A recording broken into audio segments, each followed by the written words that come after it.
The music pulsed through the room. Laughter filled the air. It was Mark's birthday, and the party was in full swing. Ben stood by the snack table, nursing a drink. He wasn't much for parties, but Mark was a good friend. Then he saw her. Betty was radiant. She laughed at something her friend said, her eyes sparkling. Ben couldn't help but stare. He felt drawn to her. Mustering his courage, Ben walked over. "Hi," he said, a little awkwardly. "I'm Ben," Betty smiled. "Hi, Ben, I'm Betty." And so began their story. They talked for hours that night. Ben learned that Betty was a kindergarten teacher with a love for children and animals. Betty discovered Ben's passion for photography and his kind heart. As weeks turned into months, their bond grew stronger. They went on dates, shared secrets, and dreamed of a future together. Ben had never felt this way about anyone before. Betty was the one. They moved in together, a cozy little apartment filled with laughter and love. Life was good. They were happy. One spring morning, Betty woke up feeling different. A wave of nausea hit her. She took a pregnancy test, her heart pounding. Positive. She and Ben were ecstatic. They had talked about starting a family, and now their dream was coming true. They spent the next few months preparing for their little one. Finally, the day arrived. Ethan was born, a beautiful baby boy with his mother's eyes and his father's smile. Their hearts overflowed with love. Ben and Betty knew they wanted to make their commitment official. They wanted to be a real family, so they planned a wedding. It would be a small ceremony, just close friends and family. The day arrived, bathed in sunshine and the scent of lilies. Betty was a vision in white, her eyes shining brighter than the diamond on her finger. She walked down the aisle, her father beaming beside her. At the altar stood Ben. He looked handsome in his suit, his eyes filled with love for the woman walking towards him. This was it. They were about to start their forever. Section 5. A shocking revelation. As the ceremony began, a hush fell over the guests. The priest smiled, ready to begin the vows. Suddenly, a commotion erupted at the back of the garden. A woman, her face streaked with tears, pushed past the startled guests. She ran down the aisle, her eyes fixed on Ben. "Stop the wedding!" she cried. "Stop it right now!" Everyone gasped. Betty's breath caught in her throat. She looked from the distraught woman to Ben, her heart pounding in her chest. Who was this woman? Emily? Ben whispered, his face pale. The woman, Emily, stood before him, her chest heaving. "Emily, what are you doing here?" Section 6. Shattered Dreams. "What am I doing here?" Emily's voice cracked. "I'm your wife, Ben, or have you forgotten?" Her words echoed through the hall, each syllable a dagger to Betty's heart. The words hit Betty like a physical blow. Wife? Ben was already married? The revelation was like a storm, tearing through the serene facade of the wedding. The world around her seemed to tilt on its axis. The beautiful decorations, the smiling faces, everything blurred into a surreal nightmare. Her knees buckled, and she would have fallen if her father hadn't caught her. His strong arms were the only thing keeping her from collapsing completely. A collective gasp arose from the guests. The air was thick with shock and disbelief, as if the very atmosphere had been shattered. Whispers broke out, spreading through the crowd like wildfire. Each murmur seemed to add weight to the already suffocating tension. Betty felt dizzy, her head spinning. She clutched her temples, trying to make sense of the chaos unfolding around her. Everything she thought she knew, everything she believed, crumbled around her. The foundation of her reality was cracking, piece by piece. Turning to Ben, she saw the guilt and shame etched on his face.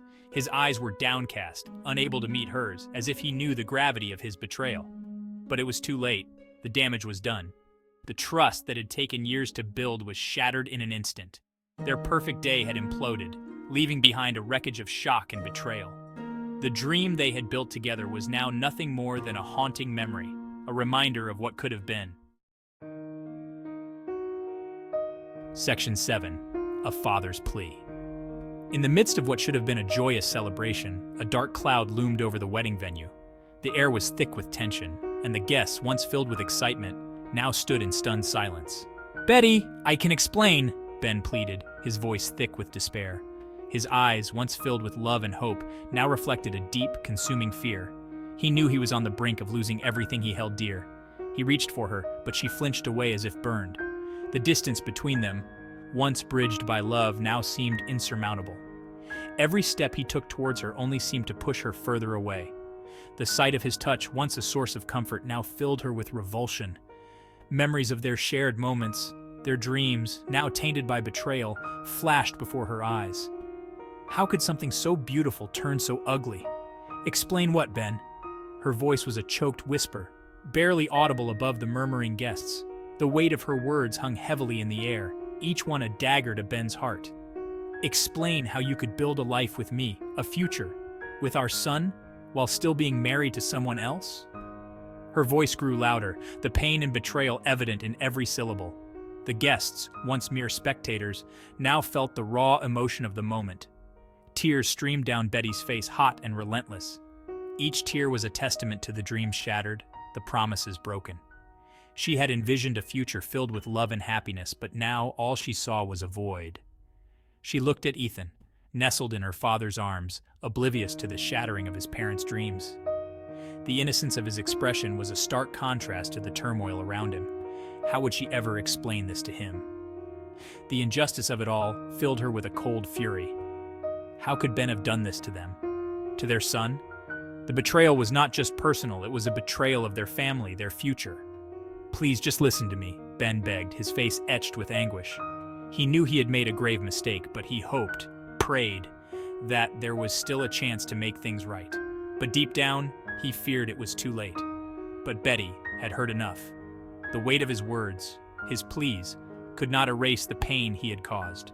She felt a mix of sorrow and anger, a storm of emotions that she could no longer contain. Turning away, she fled back down the aisle, her white dress billowing behind her like a shroud. The once beautiful gown now felt like a prison, a reminder of the love that had turned to ashes. As she ran, she felt a sense of liberation, but also a deep, aching void. Section 8. Picking up the pieces. The days that followed were a blur of pain and confusion. The wedding, once a symbol of love and commitment, had become a cruel joke. Betty found herself adrift in a sea of anger, grief, and a bone-deep sense of betrayal. Friends and family rallied around her, offering comfort and support. But their words, though well-intentioned, felt hollow. How could they possibly understand the depth of her pain, the sense of being utterly blindsided by the man she loved? Through it all, there was Ethan. Her beautiful, innocent son became her anchor, the one constant in a world turned upside down. As she held him close, she vowed to stay strong for him. Section 9. The Weight of Betrayal. Ben, consumed by guilt and remorse, desperately tried to contact Betty.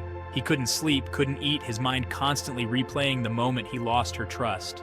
He sent flowers, letters, and messages, each one more heartfelt than the last, hoping to bridge the chasm that had formed between them. Each one a testament to his heartbreak and regret, a plea for forgiveness that seemed to fall on deaf ears.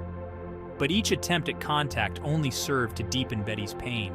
The sight of his handwriting, the smell of the flowers, all reminders of the betrayal that had shattered her world. How could she ever forgive him? How could she move past the image that haunted her every waking moment? How could she erase the image of Emily, his wife, crashing their wedding day? The shock, the humiliation, the heartbreak, it was all too much to bear. The trust they had built, the love they shared, felt irrevocably shattered. Every memory of their happier times now tainted by the betrayal. She was left to pick up the pieces of her life, each fragment a painful reminder of what could have been. Her dreams of a happy future lying in ruins at her feet, the wedding invitations torn and scattered, the picture frames broken. The man she thought she knew, the man who had promised her forever, had turned out to be a stranger.